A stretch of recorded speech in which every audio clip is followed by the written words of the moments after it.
अस्सलाम वालेकुम। आज की वीडियो में आपको बताएंगे कि करेला आपके लिए कितना अहम है, आप इससे कैसे कैसे फ़ायदे हासिल कर सकते हैं। सबसे पहले बात करेंगे जिनका खून ख़राब हो जाता है, उनके लिए करेला नहायत मुफीद है। चैनल को सब्सक्राइब कर लें। करेले को अगर आप रोज़ाना पीसकर 2 चम्मच जूस पीते हैं तो ये आपके लिए नहायत मुफीद है। ऐसा करने से आप महंगी महंगी दवाइयों से भी बच जाएंगे और आपका घर बैठे ही आसानी से ट्रीटमेंट भी होता रहेगा। जिनके चेहरे पर बहुत ज़्यादा पिंपल्स निकलते हैं या जिनको फिंसियाँ फोड़े निकलने का मसला है, उनको चाहिए कि वो दिन में 2 बार करेले को कश करके उनका जूस निकाल लें और 2 चम्मच सुबह और 2 चम्मच शाम में इस्तेमाल करें। और जिनको शुगर का मसला है वो आधा गिलास जूस रोज़ाना पिएं। इससे उनके इंसुलिन तक की शुगर बिल्कुल ठीक हो जाएगी। आपने आज़माना ज़रूर है।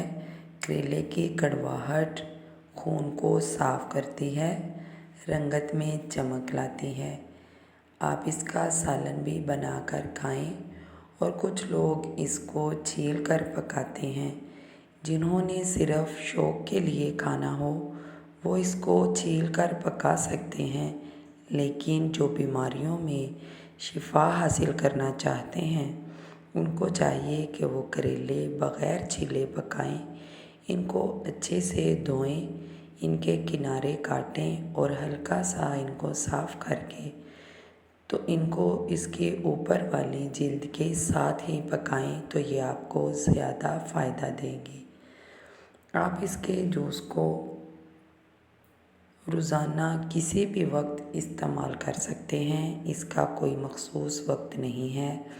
ख़ासकर जिनका खून ख़राब हो जाता है वो खून की सफाई के लिए इसका इस्तेमाल करें।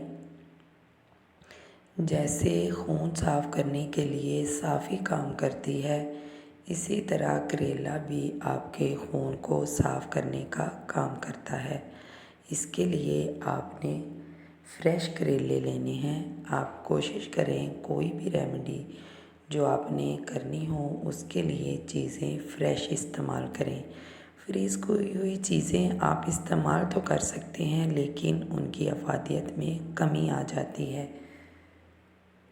कम अफादियत में आपको ज़्यादा टाइम की ज़रूरत पड़ती है, इसलिए आप 2 करेले रोज़ाना ख़रीद कर ले आएँ, उनका जूस बनाकर इस्तेमाल करें।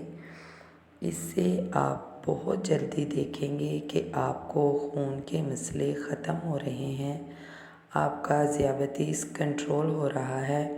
और कुछ लोग समझते हैं कि करेले की तासीर गर्म है, इसलिए हाई ब्लड प्रेशर वाले लोग करेला इस्तेमाल नहीं कर सकते। ऐसा हरगिज़ नहीं है। आप करेले को बग़ैर किसी खौफ के इस्तेमाल कर सकते हैं। इसका जूस, इसका सालन हर तरह से आप इस्तेमाल कर सकते हैं। इसकी वजह से आपका बीपी हाई नहीं होता। हाँ, जब आप इसको ज़्यादा मसालों के साथ पकाते हैं, गोश्त के साथ पकाते हैं, तो ये आपके लिए हाई बीपी का सबब बनते हैं। अगर आप इनको सिंपली इस्तेमाल करते हैं, बग़ैर मसालों के पकाते हैं, कम मसाले डालकर इनको बनाते हैं, इसके पकाने के दौरान घी कम इस्तेमाल करते हैं, तो फिर ये आपके लिए बहुत ही फ़ायदेमंद है। आपका बीपी भी इसका जूस पीने से भी हाई नहीं होगा और इसका सालन सादा बनाकर खाने से भी हाई नहीं होगा। शुगर के मरीज़ जो इंजेक्शन लगाते हैं वो भी अगर इसका इस्तेमाल 6 माह तक मुसलसल करते हैं तो उनका भी इंजेक्शन लगवाना ख़त्म हो जाएगा।